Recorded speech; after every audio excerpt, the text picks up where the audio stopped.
la yikun qur'ana Allah farin wa kunnu idangani wakati su a wotini wakati ni gono ati arjanna tamaro a tamaro tinge kinni imuru de qalleni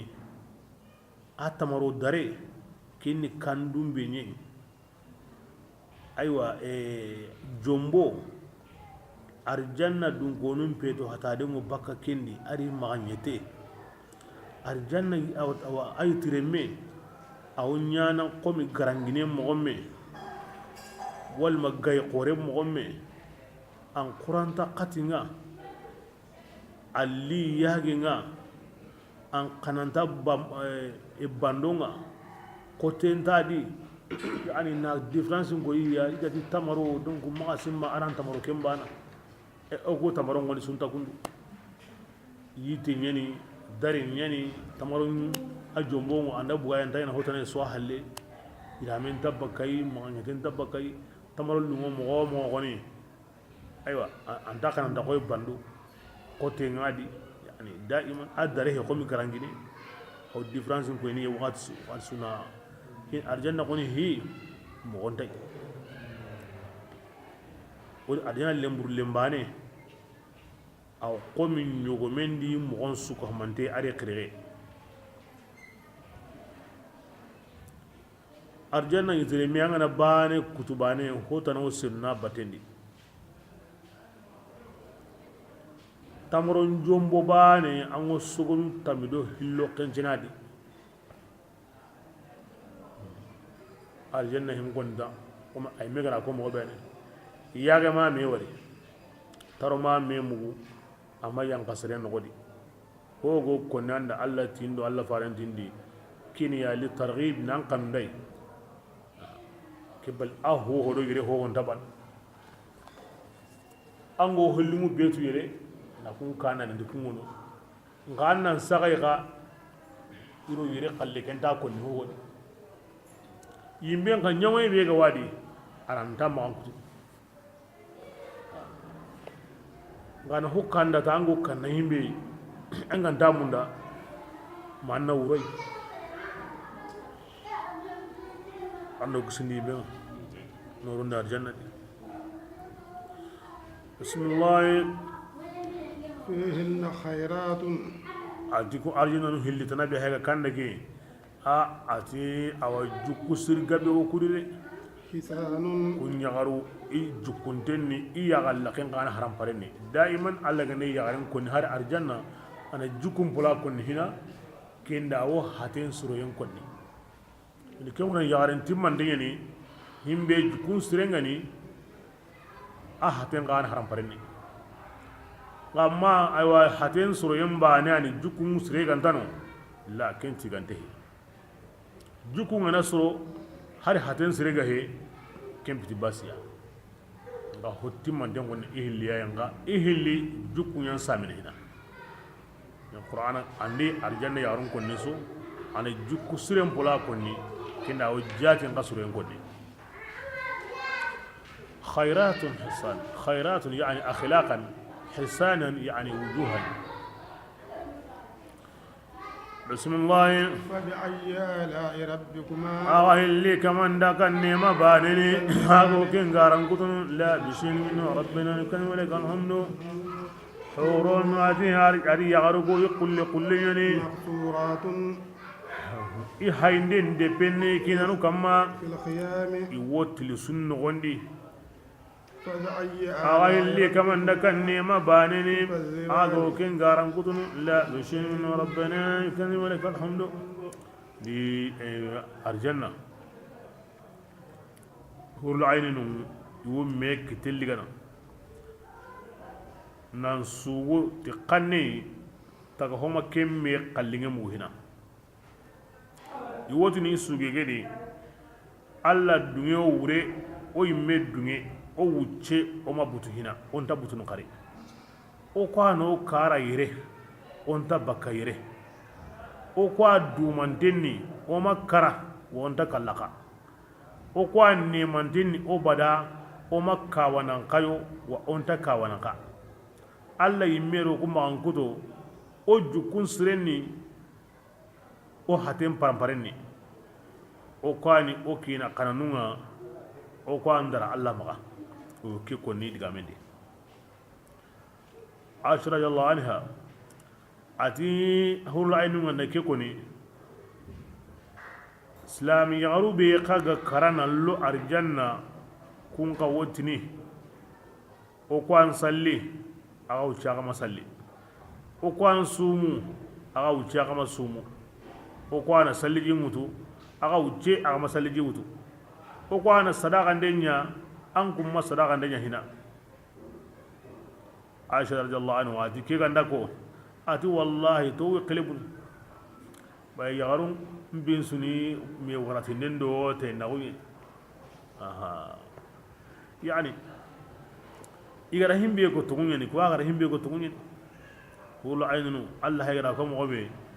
fil khiyam Allah subhanahu wa ta'ala ari dabari lu'ulu ngoyani na nogom bugundi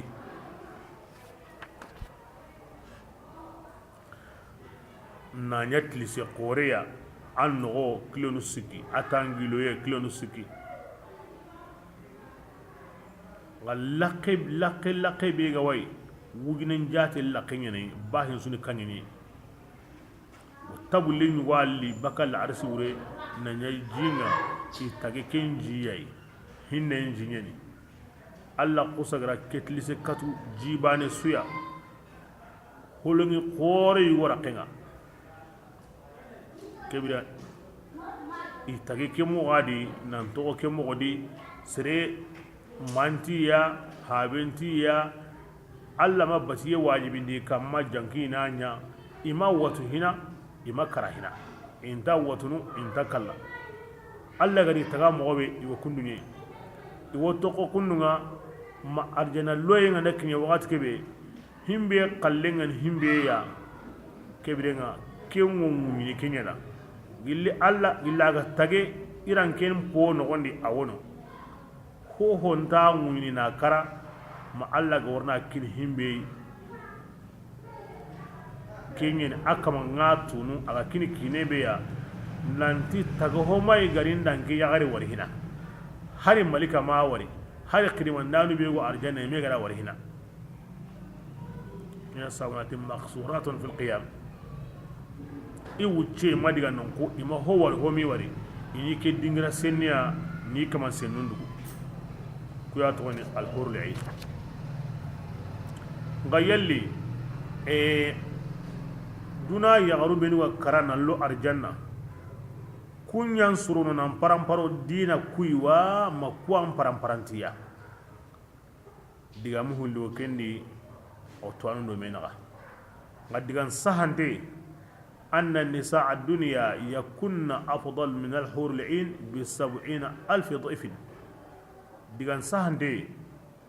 simbenu ga kara dunari nan lo arjanna islami garu i wosrono dina hurlo ayni nukuya ti tanyere wujunu tay be na sabunya iyana kote sunya Allah sabura kote sugo batiyindi iha wutu Allah sabura ke sabura ittaqinna qura arjanna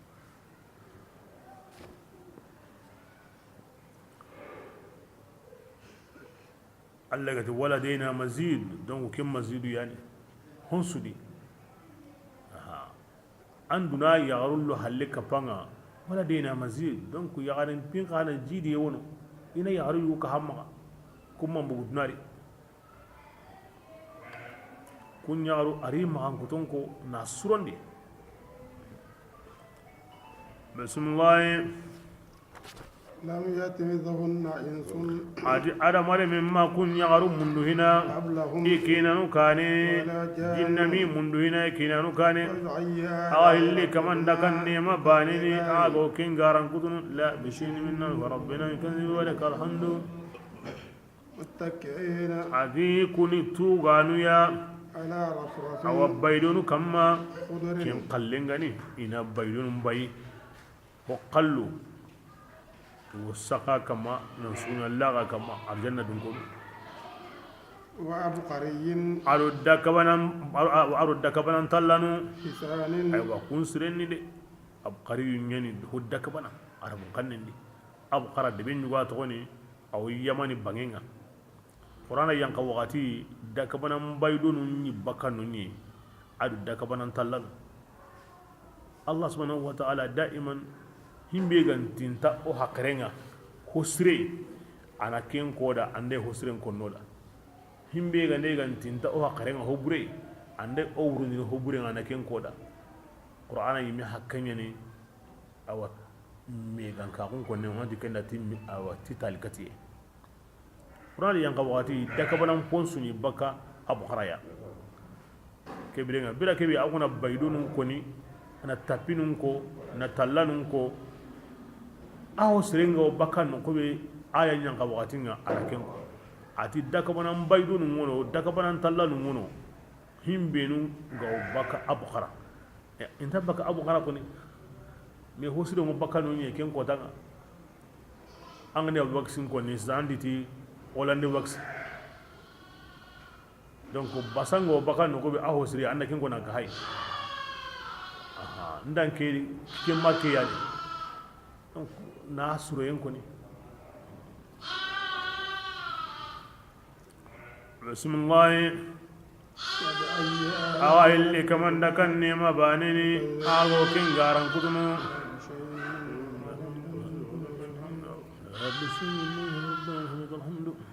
تبارك اسم ربك يا رسول الله أنك من أوعدتغن خير ننجيد انت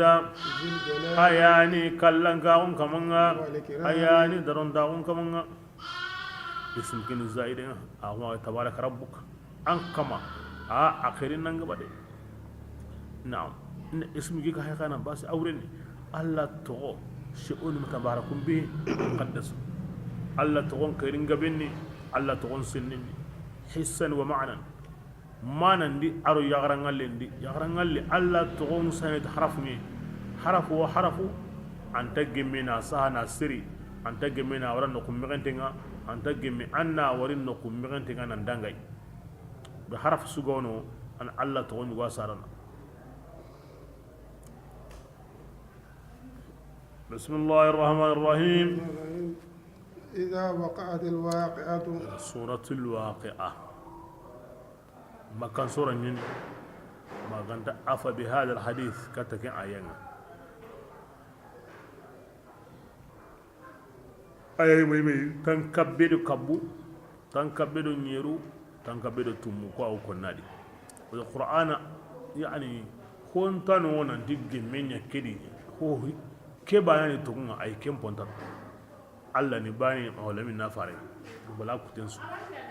ko tana kunintin adi kisu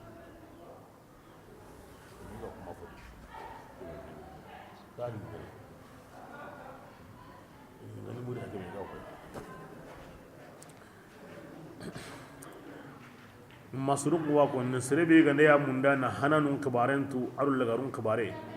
na arjanna kibarentu adu yimbe dungonun kibare na duna ke do lagara kibarentu tan suratul waqi'a qara angana ken qarabani alla na sum on kan Uthman bin Affan radiyallahu anhu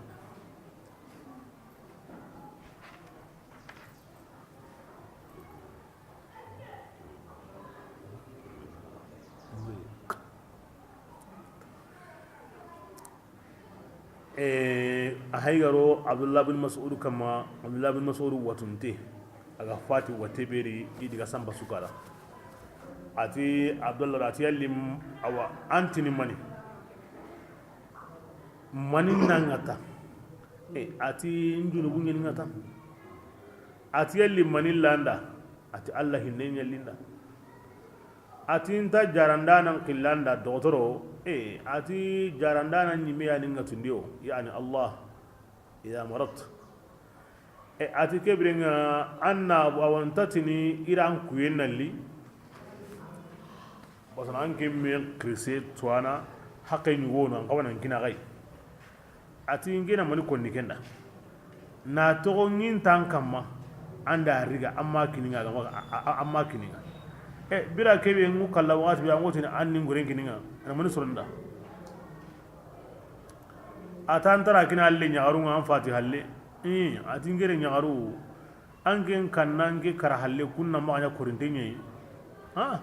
ngeta kanna kenga ngira kille nyagaru nda into ko suratul waqi'a karna urusu basangera mu alla farenga alayhi salatu wassalam awoti ni serebe ganda suratul waqi'a kara urusu korinta unta ken kamanen kitana abada المحل الشاهد نعم مؤلف رنga serebe ganda suratul waqi'a kara kotasu urosu korinta unta ken kitana abada kini ako yi men kayire sura urosu na kara korinta un saharin ne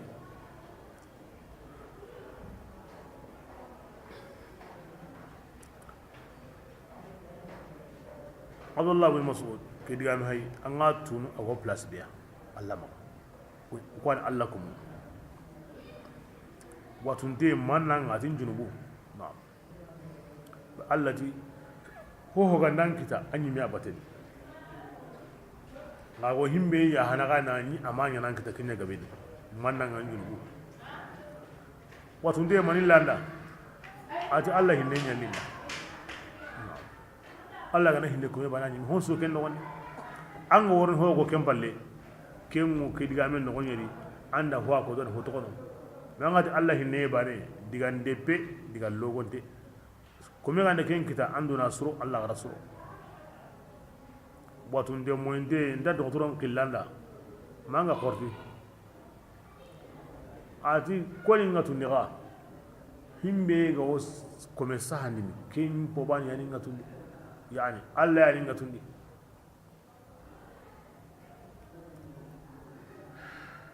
كيف قد عثمان يعني خليفة ندان أنغرين كنانا ngo kalawat banang wakiniya man ngarjanga wakiniya yani daiman wo mosu ina tunya koni na dangana ngo koni wati igo diga me be koni igo mo di Allah kuma surugo amu karan na hangade bismillah إذا وقعت الواقعة adi birake be qiyaman nyangunda nan gandanya ليس كاذبة adi kutandanta لوقتها anya indangande andanya wakati kebe himeni gotini garenga sisade kinanya mbali andanya kota be so ni tunya ni kebirenga ti tunya ni yede no ana tunya ni no antare bani sornanda khafidatun adi sa'a ke kullagra kota ana honu magayan kandi ken serebinu gara kuta yere la gara kota andani yere kungurugi mogo kungu yankana رافعة ana honu kawurugi kingen himbinu ga saga yere la gara kota kungurugi kunaro arjanna di arjanna na kamunye di agar himbinu magayan ka ani yankandi ma jahannaba wunya bani yornu ngureya bismillah إذا رجت الأرض بلا كبي إندم يلقى ناصر لني صر الله يقتنا كني أتاك مجين ويا وبست الجبال بلا كي قتنا إنا أيوا جد اللقى ني وي أيوا وين ديا نا قصو ديا ما كمجون كي أدي كي قتنا جد النيا قبنا كنا قبو سانكين تنا نعنا هول لقى ناصر لني ما كقصي نمجون كي maga woy bismillah adike ko danga kunnanya o annonu ya kengani nonu sikiya noni gono kinni tay dungonunga kinni himbinu kaitingo kinni ya do itay mbanginga awa tay dungonu kanimani kun kamanum pin qorenni de bala kun arjanna أصحاب المشأمة jama hillandi kenni noge dungonu nga kenni hubenu gollum ka hatimu kinni ya dun noge nga arno kusindike nga ما أصحاب kun kanim المشأمة mani ya ka kun pinta dara Allah magade bay kun worno yimbendi arno kusindike nga والسابقون sikandi kenni khairin sama yemunga السابقون khairin sama yemun koni iwuce ima hobulenya kin adbi nyimunga ado khifar ati أولئك ku yemmu kwani Allah tinda yemmunga في جنات ku النعيم wonne ma arjannan ganni ثلة ati ku jama من الأولين ayugo hanandi وقليل awa imme tunani mo من awa الآخرين jamal lagarundi as-sabiquna ngoni aha hana an ganda na utuduna taringa wallawar Allah faringa an ganda kumbugundi awo sire igabedi Allah farin ni maton kallo an ganda kumbugundi wa igabehi bin nisba hana arul lagaru intabal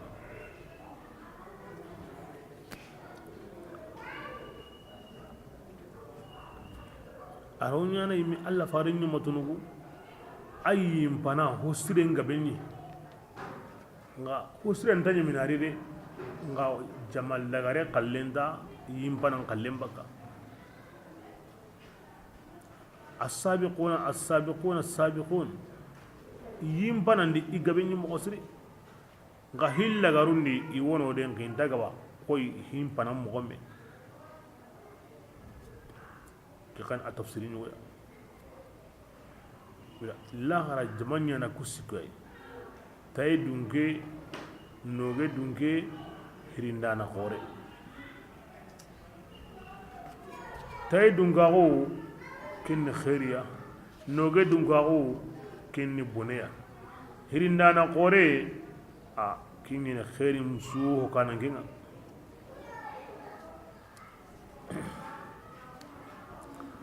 بسم الله على سرور يوسم كما أدمرين تمو تكانين سولي غور كلين سولي قلبي وطني الجنة دونكي أقرأ باني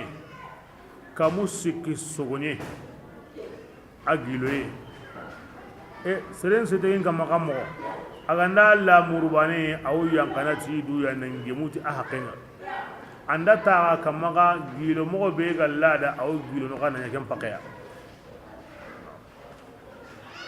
bismillah iwonyana tuganu ya isamuku kamma ijonko indengani meya lemunu ngora wangandini arjanna dungonu kamma khidimandenda kulle munu duman tenyani de iwo tokko lemina ko ke mo nyini ta korno بأكواب iwo awa mumino ido menaga ti konjin gara munga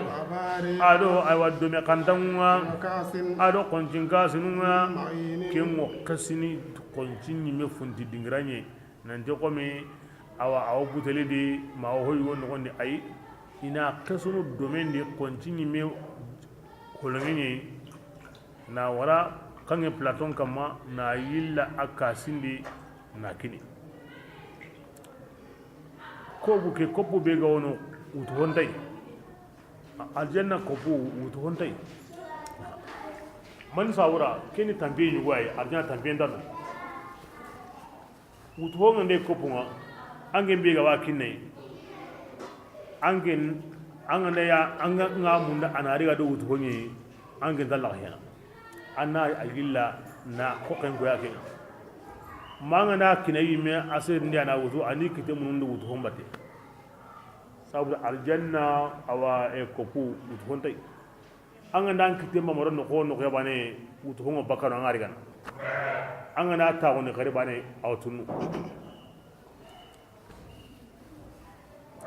min aqidahun la uriya laha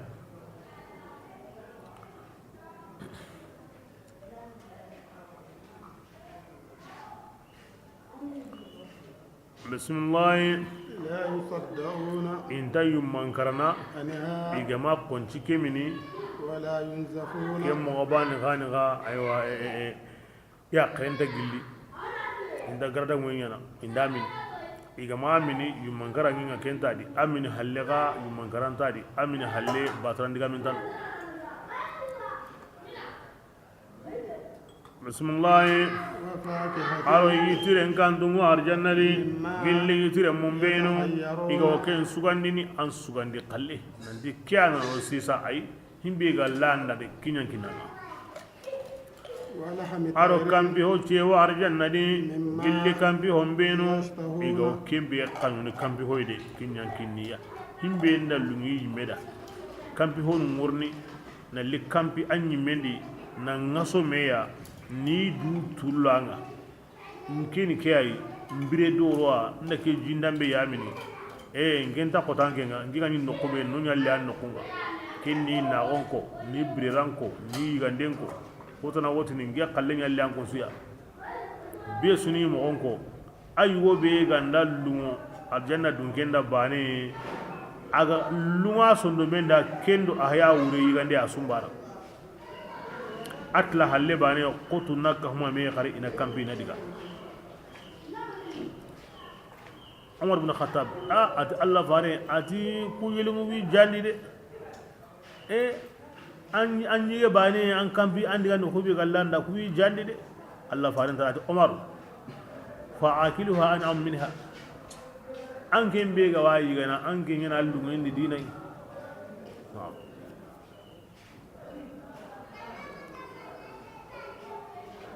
bismillah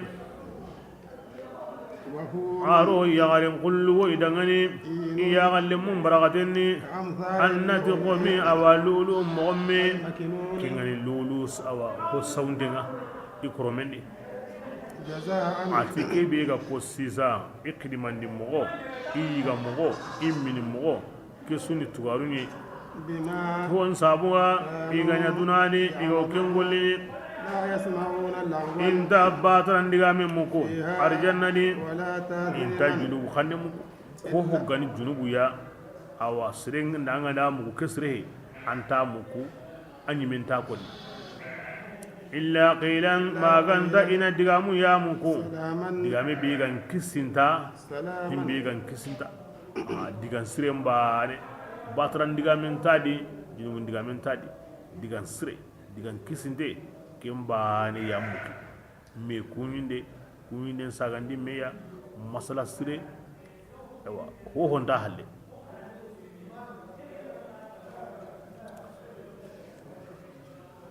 hurul ayn ni noro nyugo bangen arjanna di i wotini keni man qureye kun beswa walle i wotini ki hay hurul ayn nyugo ya asiyam goten quraynya hayke asoy ikine ya gamure ken quraynya haga bukun besura wale horla ayni ne trene te hube ga wi tandi godu do kamu benu ga wi tanunga adi kitunga aro buli be ga wi tarondi aro kitran godu be ga aro domonu benu ga wi itrente kunni me kanne mbondi ni na Allah hinkoni na Allah senundi te hube ga wi tandi a qurayim buune tiduya aldukuni hoyi akoni o tongoni ntay ngallengi anta ko to siren sabuge ho sulengi hadamar me an buguli wo an sheni wo an montru wo an kitiran durma wo o himbe ga wan tanga wo an te wo ken suro keme nyana kanne be ga nallunganda anga walla ga kon dambate ante humu kumin dambate o kiyani Allah farsa sallama khair qorin yani to wonde gan kawa ngati ho ya go sere la samana qur'anan ti aga warna tu katakane way ga kuna sutuge honne sallallahu alaihi wa sallam bismillah وأصحاب اليمين adi tayi dungonunga ما أصحاب manni tayi dungon qoruguya في سدر kungo fanyiteni مخدود awanka ammilegenyani de sasentay وطلح iwon namasanyituni مندود alle muntemo nawto akkammo mawreda وظل iwo sirahuni ممدود sirahu be bambantengani kiyentano na sirahu mbugai mullenta daren kosono bakai kiyenta daren kawanni bakai da'iman wama in iwajiwurunteni aw gudini wakati su nanti sisa jillo jinga na gabo kune ngana la to ana kuti la da'iman aw gudini وفاكهة iwo yitire muni i gabi gabenni لا anta مقطوعة kutini bire ñugo ولا anta ممنوعة kabinanga kata jonkonta maga wakati su a wono wakati su aga landa ka hana a wono وفرش tayi dun konu iwo baydonu di مرفوعة kun ngurgintenni إنا wa furushin وفرش awa ke anallugande ke furush aw ngana yagarun kay arabu mo yagaren qilli ti alfirash aha keni na logo alla watnuna ti aga yagarun ni libasan irame aga dagan an kunni men irame aga yagarun da arabu mo yagaren qilli irame iwa qilli baydo iwa qilli tere أروينا كن قي يهروي مع مرفوعة يهروي ورجين تنجني تكمغون ورجين تني يجكون ورجين تني أركين قوم يكتنا تدعى ملي مغمى إنا ما يأكل تونغانا ودا أرجعنا يغرقو تغين جوبا يا سرمي سارة هو العين نقول كني وجعلناهن يقول نقول الله فاري Allah la hojugo ko Qur'an di badiyan kenyen adi taw arjanna ken wo seren toron de ngema simmati ho toran to arjanna de e Allah faran di kenni maniya ati Allah ti Qur'ana di fi sidrin ti fa sa se mo fa nga o seren botuno Allah fare Allah faran tada e awalaysa yaqulu fi sidrin makhdud amati fa mele renya خدد الله شوكه ألا را أساسين كتبكي ناكنا بكي فجعل مكان كل شوكة ثمرة ساسين ينقوانا مبون نقول نقويا على اللمين يقول بغنينو واتينا دنجي فانيتي بيغو أرجنة أفانسو كهمانتين فاللمي وفاللمي tanyere aro couleur no hilliway fallemme tanyere aro dagamu hilliway couleur ndabana dagamero dagamen tabana wati arjanna yite aro duna yite tabana arjanna yite anna koromi ngaray anna muqa ngaray anna qote ngaray aji ay arjanna yiten suwo yigene asu timen nali asu haramparen yiga holu yugo wono anga ndaran no ne mudo do timanda me yo timelinga yo way kelanta yigene timalinga ngat men nali yiga hoye ko yugo no atimen nali nga yaga ngure a harampare kesno duna yai timalinga hongi dura ko haram pare ngi dura yaga ngure yiga hongi dura ade arjana yitreme asuti menali asuwo yigene qotem pintadi koromen pintadi wa suro to ko ya ngure na haya so haram pare ni aha soda o hay gara kistu datir ne ke batte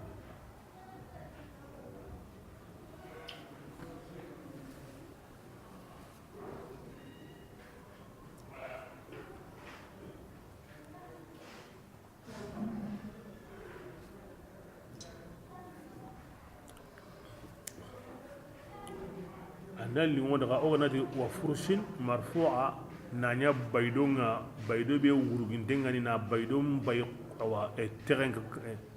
kharan kama kini baydo wurugintenga tere bani tanyere wujunu tanyere baydo wa kama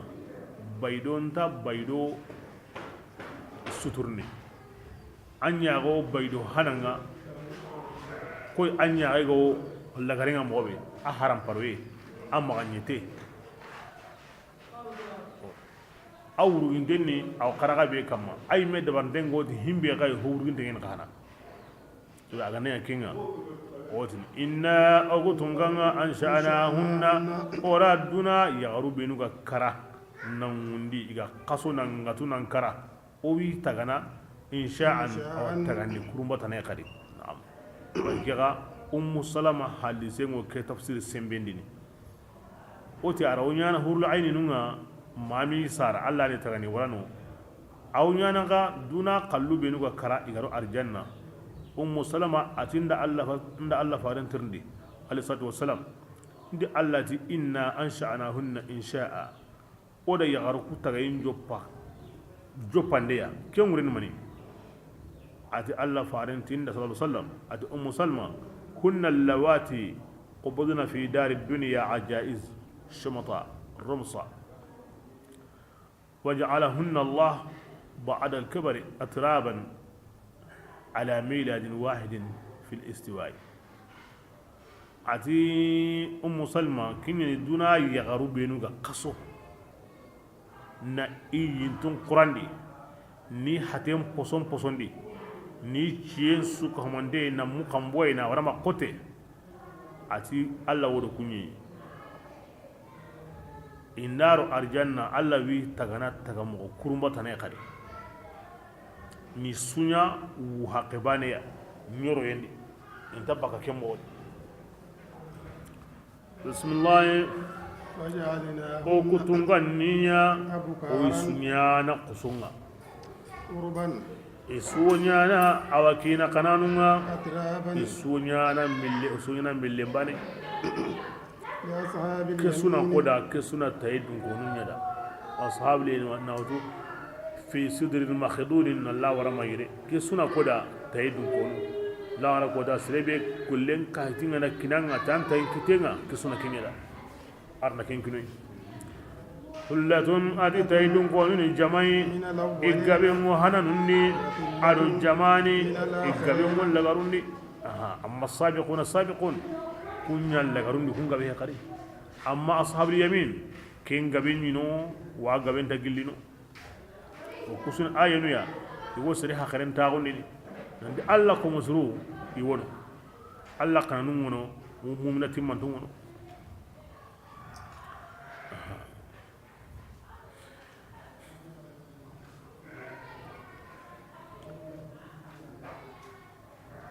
الجنة يغرو أسوبان أيوغو أسوبان adi Allah sallallahu alaihi arjanna dun konu naro yugo asunyana yagamba melege ikalen katuntengu iyagenga ko itanjike matanjike ro siko sire ngungande kenga ango yana mo ba sunyana ke mogodi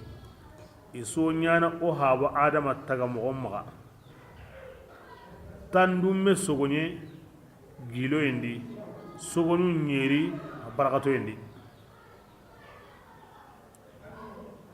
ati qad serebe gandaro aljanna aywa andani amma kinye tanjike sinege ya inangalla kem pakenye andani amma kinye kem pakeya inangalla kem pakenye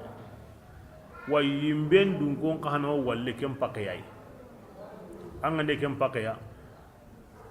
lungensu anga lungen bugondini wa toranga ne nyana kana auto gonandi ga yimbe dungoni wi khatta kana ni darondi ni baragatondi ku sabura hubbure be ga nyani ya ana hesi ne mo arna usini be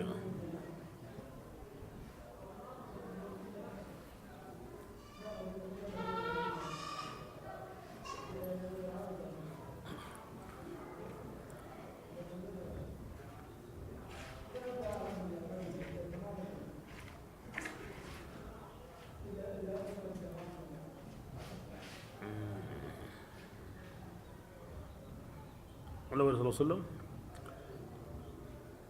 أو قل لي أخاسيانو أصابنونتي يا غاتيرين تيه أنت سويني كوا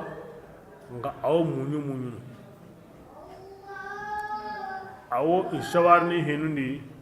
aw jogana di bate balangabari jaman kanange aya gantirindien anta jogana la kim la faram baktu ay meti atingo tolen taunu yani ngo jogana ganta hokoni matongo yaran kasan ni guda ati Allah fare ati illi Allah nyaginda ani londe arjanna di ati yaran kasan tano arjanna azim yaran kasan ni gara akira wunu nan wunu ay langara yaran kasan karun kuli ti Allah fare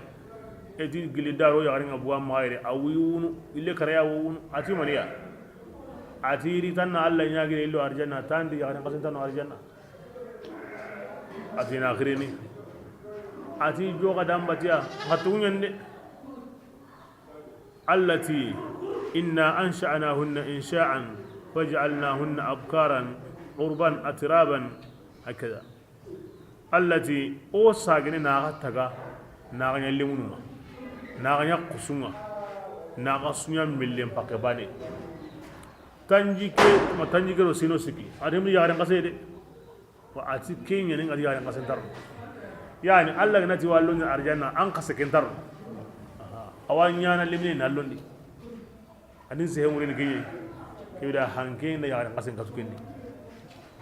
a joga da baje a yaran kasen yani yaran kasentar no arjanna ngara tumunya kada yaran kasentar yani an kasekentar no an wonya na hukurumba ina londi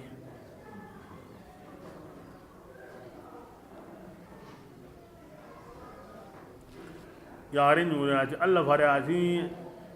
atin kina amman kina wado atan kina ati ya gaba ne ati ya kulle ge ya andi ga yi kina ati ya kulle atan kina ati ya kulle ne ay ati kina ati ya kulle ati kona no ndo kure nda ya ngam ya gumbai an kure ngal ya ga zuka ba ati yoro kini intar to kobi o wodi himra ya ga kulle ndaro kinga me sere su gawono kure nga ya ngam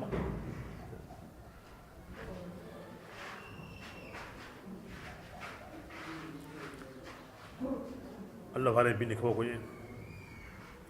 adi aw jowana nan daga rekto sallallahu alaihi wa sallam bismillah أصحاب الشمال ati noge dungonunga ما أصحاب الشمال mandi noge dungonunga في سموم marno kusnikinga ati kungo aywa hankataidi وحميم aro jintaidi وظل iwo sirahun kadi يحموم kingani tire binne sirahunga lahara kota kunga likunduye iwo sirahu beni tire sirahunga ya sabrati la baridin ati sirahu mulle ولا كريم sirahu haram farqa he إنهم paski binga da kumi jahannaba atire mu korono nan dia kamundi ayan warna ko kata kane zi salasu shu'abillah walil hakaza anake kamundi abbo gane su koyi karimi bishararin kem pati aw meten yaqinu sirni aw kom nyugo mem mo donc ken sirahu be hay tide binne ke sirahu ikungo kenyedi tiden sirahu ngoni kem mulle hede tiden sirahu prampare hede bismillah إنهم adi awa yere angna ruhu hay awos kartin ko nire ati kor tiren huwai ko sire he la bardin wala karim amulle he a haram bare he atimentali awo sigatin bi ruhu sigatin ko nire ati qur'ana naqsu alla matiren ko natiga kebrenga to komun gonu ngono ijarabinte ngo tiskati minenga ango himbe minni anna tirenya ko kata anno anna tire ka boni khal kebra to qur'ana ni alla ma tiren ko no kusuna tiga kebra ngati ko manon natu nandi himbe alla ga jarabite ko tigante he ruhu wa kun kimmo ngala kul hal lengi goni duna suga gemu himbedi islami kahiri fasiri kutana be su goni gemu den wol lengi duna di nanti sigarti asreheti adamar men sahab besu dum ken besu soro hillinta me kutana ken har himmin ga wa dabarni ida wajibi ni kama anna saha pakin kama nanti kesreheti an sahanga duna sugo himbe nu hayni film do chatir nundi ira wajibi ndi kama ni toyi film ndi chatir nun bugondi ni imma simi mini mene kunga na himbe nya aw sangaru no idade sabu anta walli si safi mu kurumbandi ma chatir kurumbandi nandi sere mo kona sikati min anta walli ira kabiya imma ganya andi kimure be su koni kutana ndo batana kahar ndo islami be su gemadi nanti atorantene asante na kende agar ho sabatindi ar Allah ko musulun diga nganen sabatindi nan same ki wakati kane zahirin tuwanu ni tikita kayenga sikatin pindi mbe gamati asenenni aywa kinnati aywa akunintenni mo kinnati awa an koni gane nonko atura ganda sregtana ambane halle kebre hontai ande sedun torno yani digame suma konade inda ulama zahir himbe ga wadaqu bakasre ka gilawu cede alla dun kono inda ahli allah kuma digamu hilli ko skata bindi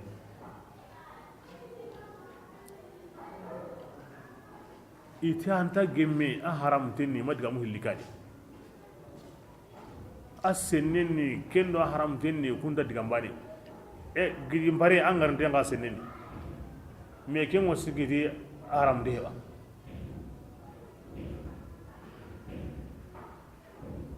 akida imam me kitadi ulama wahirin koni ima digame ko himbe go sere hakka tabane ago dakhum baga serenga nga alla dun gono awcere kuma digamu hillikadi me arinya ko kalle alla dun gonun kalle alla rigi besu gemari nanti asre hedi seren sahana indi ke ngure ni ho sire ga hedi adamare men sahanga kebre nga kem param dengan kam ho sire ga hedi tan sahanga kebre kem param dengan kam yiga hoya mammin hoya asre ga hedi tan sahanga don kebre nga angu kana to ranga do kebre kem param dengan kam ken qaida Allah dum ko iro Allah do mede Allah do awgli munazara nyugoy agabenni mo bane konni ala sabil misal la hasr am misal kille kama to ken nasu misra la limnunyino liban qallunyino iraq qallunyino jami al-azhar adiga minga awul wahab sharani digamen non kenti da basin zade ngaga tirni obe ga wele in dakhala alayhi maulana rasulullah sallallahu alaihi wasallam alla faringa nar uyugo kama wa fi yadihi at-tibakh na nis aw skat nga ko nen kitendi ak mon na maniya besuti wa bakira kan na kare besu ati araytum qaran kibari ango himbe bugunna aw muko himbe munna Allah farenga anta munna na waramma bo kenna ngama na yamun hundambe kenna hosre sikan zadi sigatimnana agandi sire khore ngari na to awama har sire khore kay mi ganda bini awa bakira khenga agama kari awali kitembal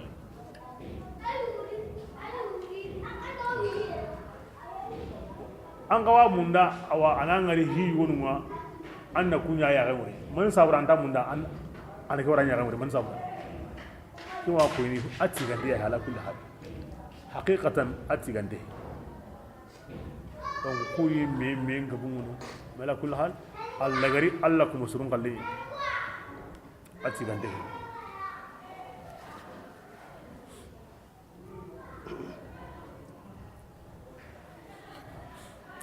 awo side tan tan baga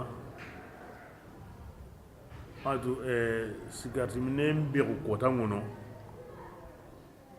duna sahan tonge be gono kota yugo no kenne sigarti minen be ko kota wo jamanu ngo asarun simani na wakati ngana kiye tora be ga wadi na ko serunda anga na munana wara iga walla ko sono mo be na dukatu mo be bo besu yakhalenga na di kesi ne nga BBC kibari kinyandi tongi khore ni wani aw londro aw kanga be konni asini nga kenti ti serebe ga wa munda wulle mari kini anga wa munda hayana magaru ankara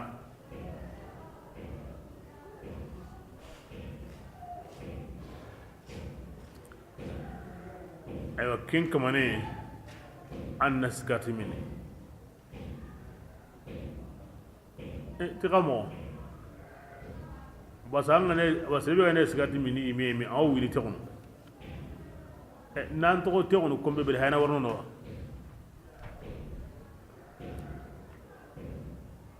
aganda nyango na nyago watenga na kama ndubaga aro gumanya interne ba tan lan dawre kari wulengo kene gumango sere ma warso wulengo la tuna kenga de asikandi ati serebe kana ga wa munda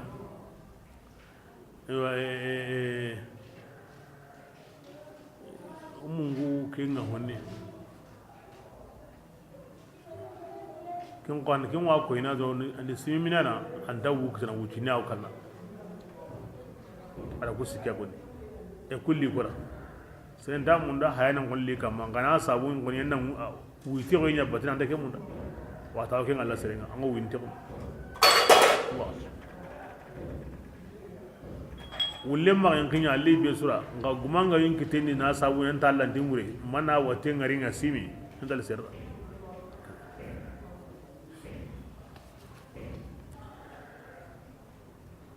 Allah ksine bismillah innahum adi aywa jahannama dungono go inya ku kane dunani inyi idunne mana imay du tampindini Allah batu endi itra huren kini imay du tampindini Allah batu endi Allah batu endanne wudi daiman ammo sorondemu ondi ga salli sunga son kinye aywa hijun kinye jakan kinye maslaranga maga gare kutu maga serem maga sehe ma namima gunya ma ho hay himbe kan tagemme ma ho mu himbe kan tagemme aywa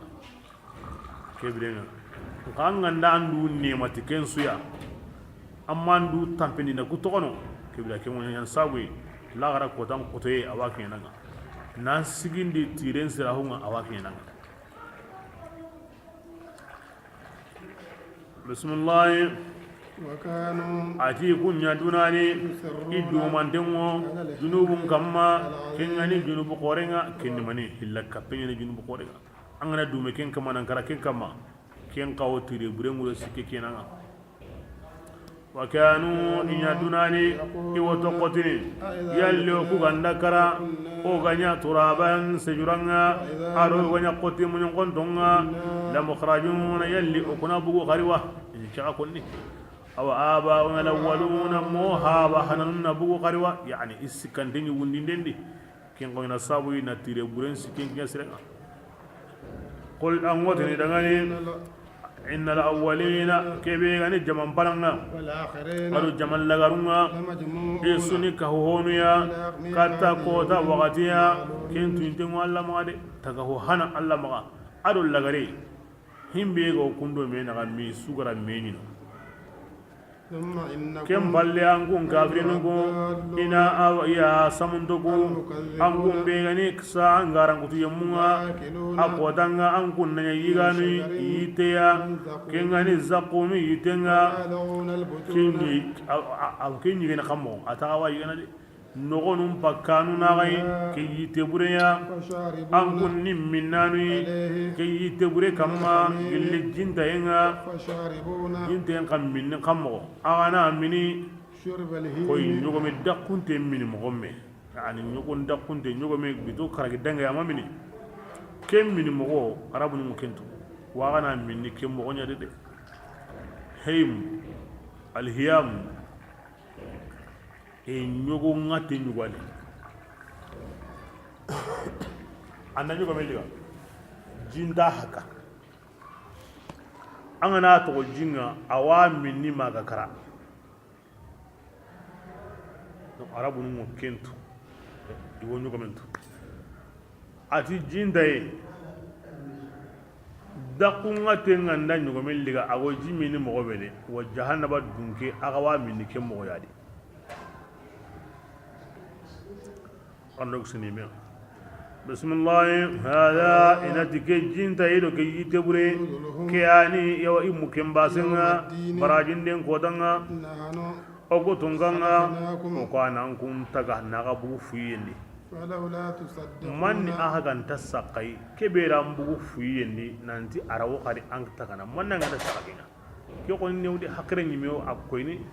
nanti alla be gara alliti anga mayno alli halle nan kara anta kuntuno kara allitini kini hakre ndalle nyimey ke tin nakli de nahnu khalaqnakum falawla tusaddiqun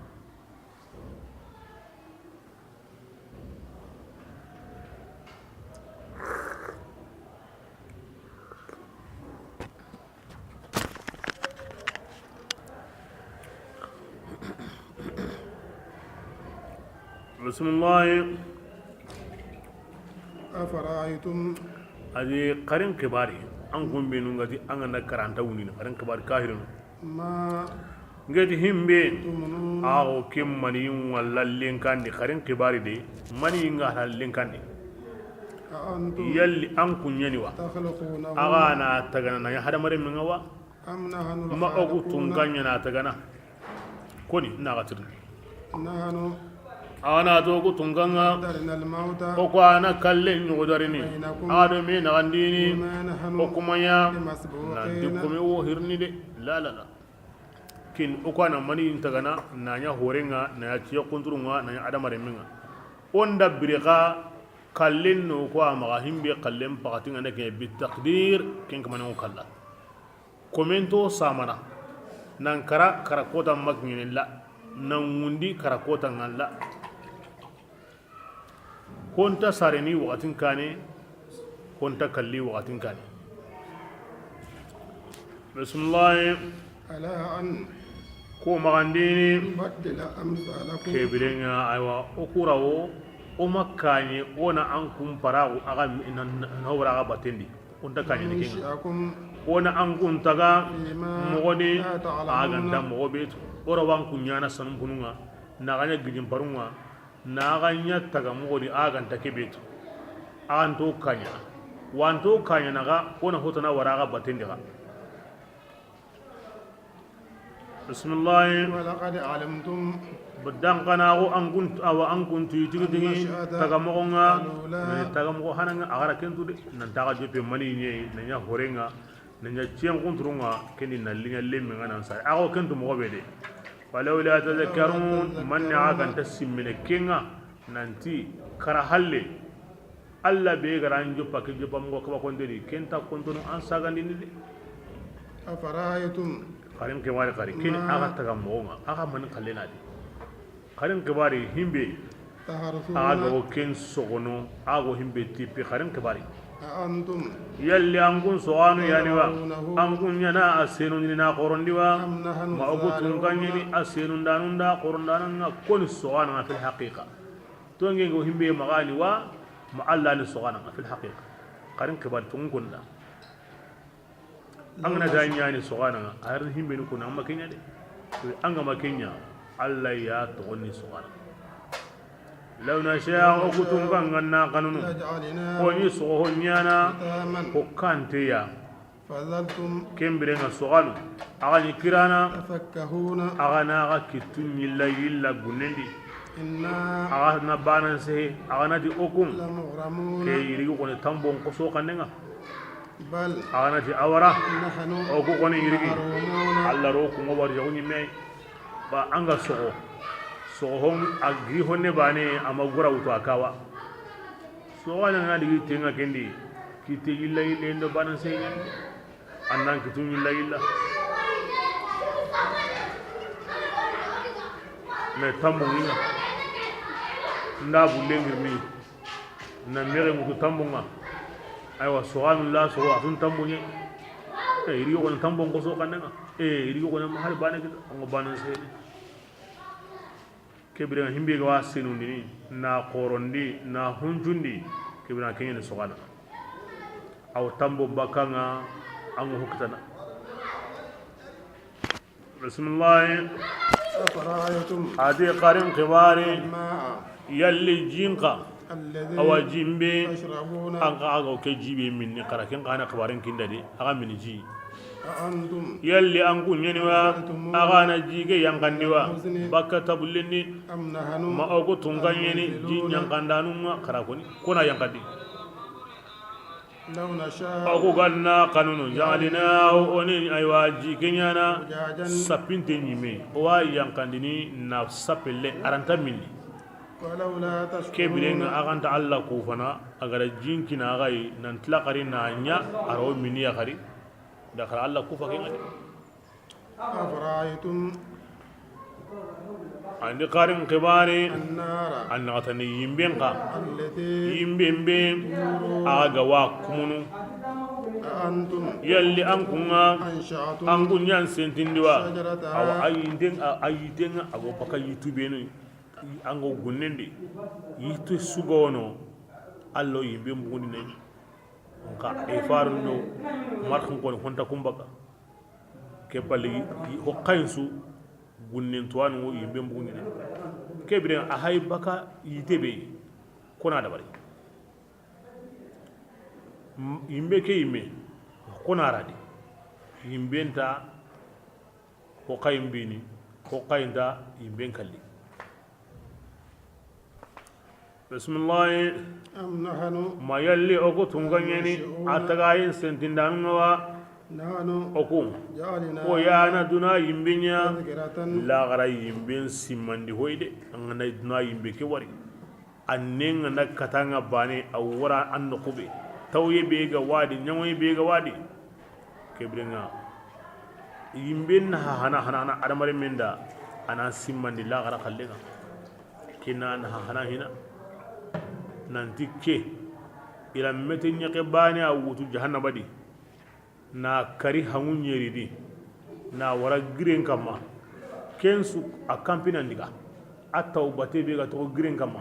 ken no magayre kendi kata bila ga karanya kamo ken nyimbe nyante na ko fari ken na kamo kibra ja'alnaha tazkira yimbe na hana ana adamare men da annan simme jahannaba yimbe ngatai himbe ga wallo no kedi anna ken to himbe ga wan kisni ni kei anna kenya ken anna hana adamare men da bismillah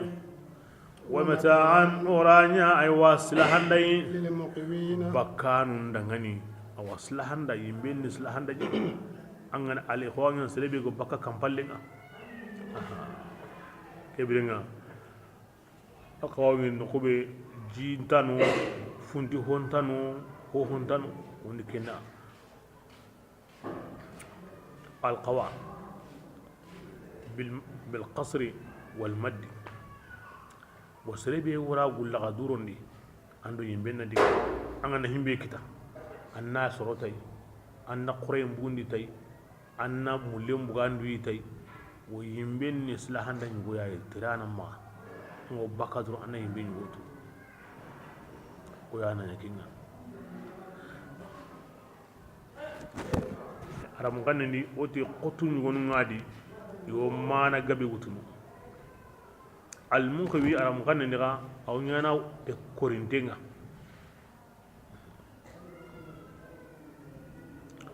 parce que korinte manama o ti gullaga duro bunne be sokentano jintano howontano bo korinte kan ke mo har ban dama lemmen dama na buren dama biradun dama howon dama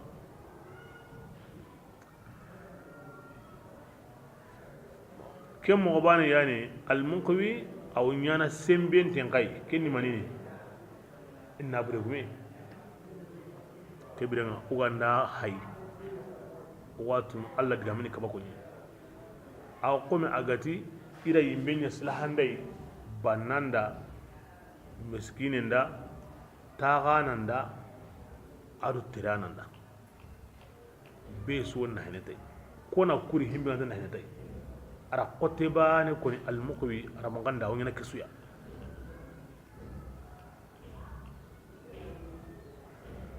Quran akaba kontingin Quran akaba kontingin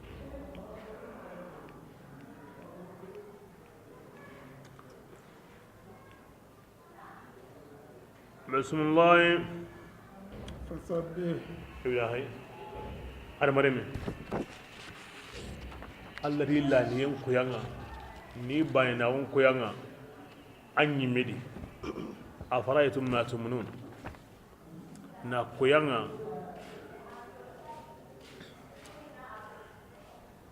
an garin tagundi nahnu qaddarna bainakum al-maut na kuyama an milanan kupayndi wa ma nahnu bimasbuqin iyana tagana iyana kalli wa anni imarande nyani anti hirni to hoya mogobi gallida an kibarendi o yilenan kupinandi mogobi gallida ari ken palle an golle kuna soro namma an gena nyana wa mi kana nyana an mini ho kuna kinanga yimbe be gan kitindi an baju na soro ale kuna kinanga an ga sagai Allah ne tagal ayanin kalli na ya sagodi ayanin brandini ayanin minindini yimbe be ga maka kebira anime maka sikka ke Allah ho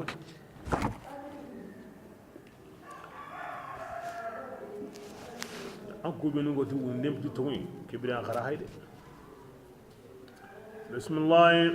فسبح رسول الله يانك الناس الدنيا باسم ربك an kaman to ngani yani ken koren gani yani taghonon kri kata Allah banina gonga ar Allah batiyenga koren kini magam palle hay ho hoya Allah khalle bane pe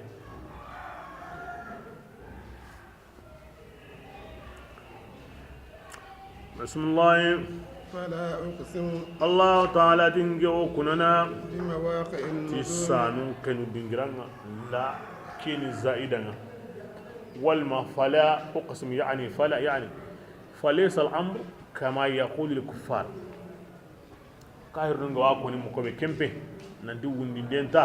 براجي دينتا ارجانا انتا يمبينتا كيمبي دي أقسم كنا تسانو أو إثنو دينغرانا بسم الله ناندي قرآن كيلي قسم قرأ إنه كنا دينغرا كين كوني أغاندي أغواتو كي قورني دي إنه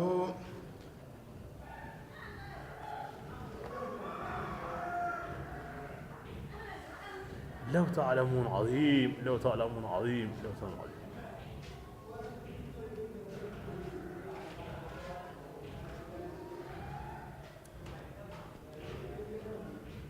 قرآن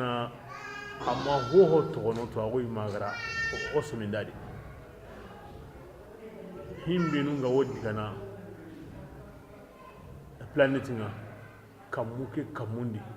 من نقولاتنا إذا كان كنيجي مواقع النجوم allagati kunatai law ta'lamun azim iti wallahi allagara ko mo be mawaqi an-nujum azim wa 'azamatuha yahul wa yahul dang nak ngino ango himbe walla nyarenga allagara ko mo be akoro yi lakaranta ko aranta magan kutini mañime yaxe annan du wari noku hesente di hon su ko mante mu yana hotu kuna nino hon su wol logonono an ga ne mu yan kote ke wotu na waranu anna honu wari mu yan kote ke me mani bakke ken Allah gati mawaqi an-nujum wa innahu laqasamun law ta'lamun 'azim wa kensuri kunda honniya wari ko qoreri ira honniyatu ko gaberi kore be go kendi Allah yimi gada qorondi mo be law ta'ala mun azim munyan ko teke ko tuguna ni yani ko tuguna ni bismillah innahu kunen jabunni maniya ikuna tike na ko ya qur'ana ke be haike ago qarna kamma karam punyani karimun an qura Allah magandini awo aywa ho sahandeni ho sahande be asturan dengo gapundi la yamassuhu aji qur'ana ke ho ma kadai maganta husin kumbani kunyan katai tanzilun husin kambo himbe nu gari nyon kisenu di baka hilla kapenga wa masalji ngata himbe nu yawa nam kisu ala qawli sun diga mun nyugun qur'ana qorin yani adarin yani asabuni o himbe wata qur'ana ni kunti agape ho ma katai maganta an sennengawo salji nganga jinaban tan baganda shaka gumuna ne undenya karalemma ado karamogo kunnan kaje qur'ana ngala hanga mahimbe gani juzu ya ati mande gahe to kungolle ni nange salgintiya intibasiya na qara anyu mungai na ni salgintanga intibasiya amma jenaban tan koni kinna maga qara amma katai na ni amma bugi duya ya gare be kallenga ne haidanga mun nifasu nyani agollen ni qur'anan binye karamo nyani makarle manyani ko mi ken kalle ke ay me sentadi haydi be go bakay kara hore be go bakay a sentadi ila neunde nya kenda andakan imma mu iho dusin dia wute ken gondi ani durusin kara ana ille munun durusin terinka ya neunde nya ken fi hubungara afamu mobe kunda mananya ke ga manan da ya kai nan da ya kai ne kunda famu illa almutahharun ko be nu gari nyonkin senundi bakka hadasinga ni nyonkin senundi dundura ko ma waridi kaba dungonun kaba dunga ko ma waridi hasida ko ma waridi kenya ni alla dungonun gati katam blaga tango qur'ana lazimin hina ana ni an nyonkin senenni an sondo men kulleni anna kun senundi hina ti zikringa ti allahin konninga kebirenga kenga na ya wakati kebe qur'ana mun ngem bayanda kini angun na hene to qur'ana ya antallangana angun ha qore be ga kitadi ango ken kitana ke basa allati la yamassuhu illa almutahharun la nyonki ngama senu sundu me ngama senu angana kinye kebirenga anda soriyenga mo ken batinu gum fatarina ala kulli hal qur'ana alla kitabini aya qora honsu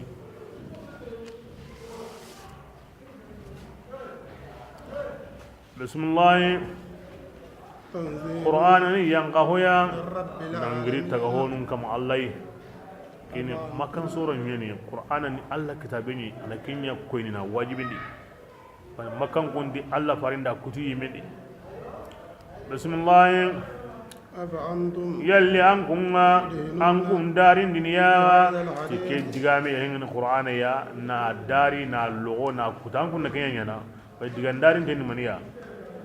digamen lebun wasellanga on ka ho ona mugondi kembi to qur'ana ya digan darin te wa taj'aluna rizqakum aga warjaun ku fande nyana an kun tigi aga na fisrin allah kun yan kun da kenya na Allah ganda warjaga be kinanga anna kufa maga fisringa lagunya Allah farin ni warjaga hosre nema kore ara fisringa laguna kuta na garandi kama ke dabari mo kin nema Allah gara kinanga anna kufa kazmin ngadi sahan ngadi wun ngadi honsu nema kore ken Allah farenga Allah ran kun arjagai agara kuta ama ke dabari bismillah فلولا ترجعونها kebirenga o wurni yalli mani sabura aka garanda nyonkin sagandini إذا بلغت nyonkin bugu wakati ya ganda kinye koron foranga وأنتم a an gumbe hayta gonu kallana ngure kem pakatinga ay me ko mana hayde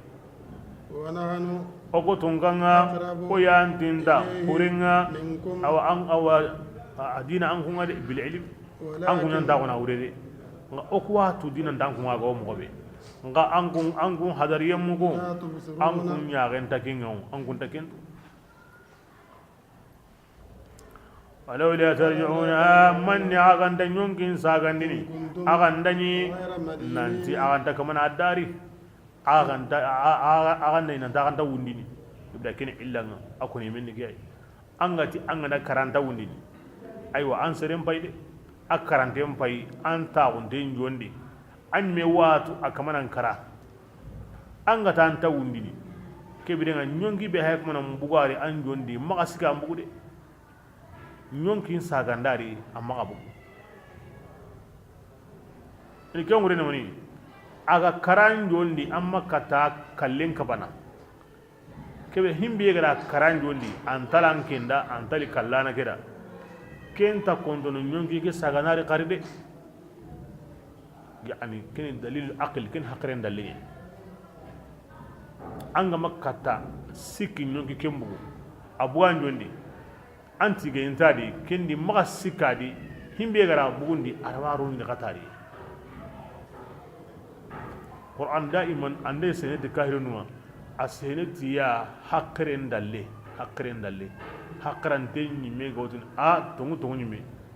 ke fabe bismillah إن كنتم agandani صادقين tongunto ya فأما إن كان Ibrahim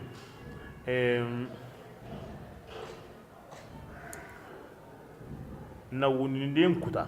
kebirenga anti placing anga sago kallen goni ya sago wuninden kebirenga kallen wunyana ke mogodi anta kunten jondi kebirenga hurenga ndai من gilli المقربين alla tinto komeya فروح a lagahiya wada ngani وريحان nyagaliye warjaga sire wada وجنة ni نعيم ma arjannan ka wada arna kinyoda وأما إن كان urenga ndai من أصحاب gilli tay dungeya فسلام kisi qoreo anken dangani ya tay dungeke paska an kisi jangan kate su ko mandenga arna kinyoda ngani وأما إن كان amma hurenga ndani gilli harun garan kutu yimmenga agandani samunde فنزل ati kebirenga yani abdallin yani na'atun lil mukazzibin ken wala samunte mobini la garan kutu yemme be gani samunte nga awdo kinye fa nuzulun ati mukimba sewo ken pure dangani gilli jintay dagaran qarantenga تسرية aro jahimin loyo kenda arno gusilke إن هذا ati ke qur'ana be hegara kuya ke kanda duna kibare lagara kibare arjanna kibare yimben kibare لهو ati ke tigi tigi حق keni اليقين dangana on tongunye de فسبح wala yunabbi'uka misul khabir ko horanta dunaro lagara kibarin konnanda koy Allah kebirenga anna subhanallahi konniya باسم ربك tan kaman togonga yan korengani totna subhanallahi alazim subhanallahi alazim subhanallahi alazim الله العظيم أقول كده نقول عارين منه أقول كده نقول كأن عارين برا ينمروا كده واقين وعطين منه أنا كده نقول قال أقول فسر منه ما تقدر قري قري قري قري